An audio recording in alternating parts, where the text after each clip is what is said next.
privately to Alexander. Once the king had begun to listen to these insinuations, Philotas's enemies brought innumerable accusations against them, including conspiracy. Philotas was executed, and immediately afterwards Alexander had Parmenio put to death as well. This was a man who had rendered many great services to Philip, and who, of all Alexander's older friends, had urged him more strongly to undertake the invasion of Asia. It is now widely believed that Alexander always had concerns about the loyalty of Parmenio and his son Philotas.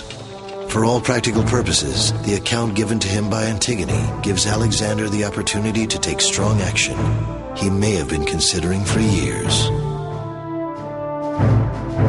In October 330 BC, Alexander makes his close friend Hephaestion joint commander of the companion cavalry. The Macedonian army, now on the march for more than 7 years, moves towards India, and Alexander's erratic behavior continues. In 327 BC, at the age of 29, Alexander does something that is so out of character, it shocks even his closest associates, particularly his lifelong male companion and rumored lover, Hephaestion. Alexander takes a wife.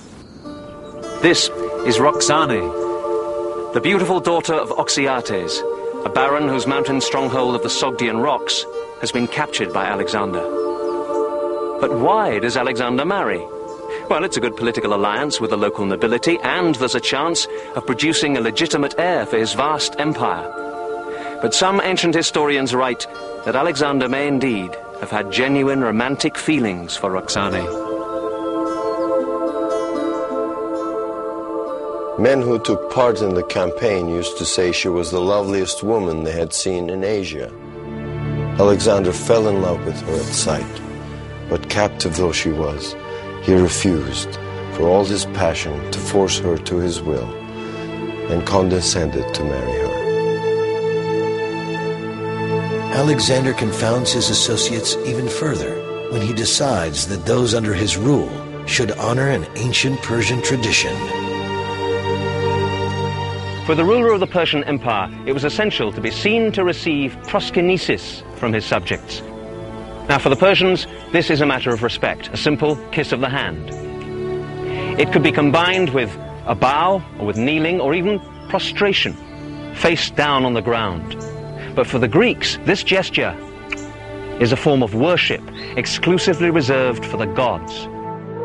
Alexander's command is hotly contested by his followers, and Callisthenes, his official historian, refuses to do it. He speaks boldly to his longtime friend. You should remember Greece. For her sake you undertook this expedition into Asia. When you return home, will you force the Greeks, the greatest freedom lovers of all, to bow down before you? From this point, Callisthenes loses the favor of Alexander, and as so many have discovered before him, that can be a tragic mistake. Alexander orders Callisthenes, his own historian, to be executed. All it meant to Alexander was that here was this damned intellectual who'd served his purpose and was now becoming a nuisance and was therefore expendable. And being expendable, he was thereupon expended. Alexander's desire to pursue Persian tradition slowly evolves into a life of hedonism. He clearly saw himself as a god, and he was being treated as a god. People have been reluctant to believe this because they think of Alexander through modern lenses. No one these days thinks of himself as a god unless he's nuts. But what of Alexander? Alexander now began to imitate the Persian luxury. He dressed himself in a white robe and a Persian sash. He added concubines to his retinue, in the manner of Darius, in numbering not less than the days of the year, and outstanding in beauty. Each night, These paraded about the couch of the king, so that he might select the one with whom he would lie that night.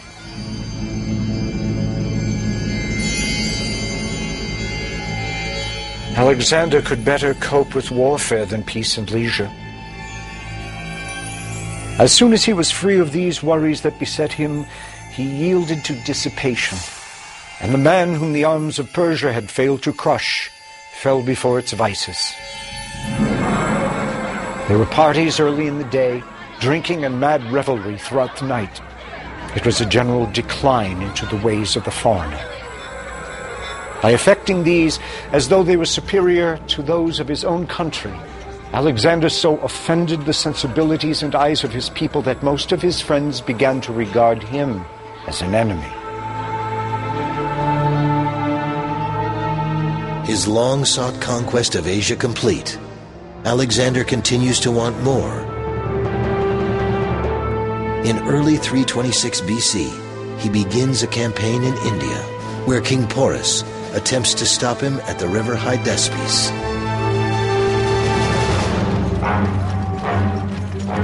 Alexander's forces find themselves fighting an enemy not riding just horses, but elephants. While the Macedonians prevail, the contest is the most difficult they have fought. A consequence of this battle with Porus was that it blunted the edge of the Macedonians' courage and made them determined not to advance any further into India. At first, Alexander was so overcome with disappointment and anger that he shut himself up and lay prostrate in his tent. His soldiers crowded round the entrance and pleaded with him, uttering loud cries and lamentations, until finally he relented and gave orders to break camp. Alexander was now eager to see the outer ocean. He had a large number of oar-propelled ferries and rafts constructed, and was rowed down the rivers on these at a leisurely speed. But his voyage was by no means a peaceful affair.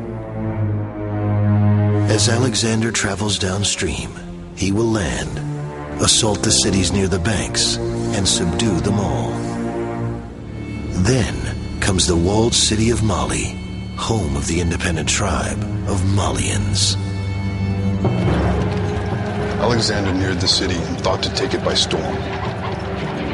One of the seers came to him and reported that there had been revealed to him a great danger which would come to the king from a wound in the course of the operation. He begged Alexander to leave the city alone for the present and to turn his mind to other activities. The king scolded him for dampening the enthusiasm of the soldiers, and then, disposing his army for the attack, led the way in person to the city, eager to reduce it by force.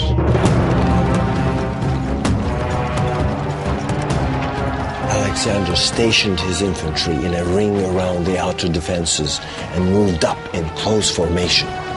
The defenders took refuge in their inner stronghold. Here, they continued to resist, and not without success, for they turned and fell upon a small party of Macedonians, driving some of them out again and killing about 25 before they could get away. Alexander, meanwhile, brought the scaling ladders into position all around the inner stronghold. But the men with the ladders are too slow for Alexander. Impatiently, he grabs one himself, leans against the fortress wall, and is the very first to climb to the top, cutting down at the enemy left and right, until suddenly Alexander stands alone. To the horror of his men down below, he is now a perfect target for enemy archers. What he should do now is go back, jump down to rejoin his men. But what he does do is jump forward, inside the enemy fortress, where, in hand-to-hand combat, he fights for his life.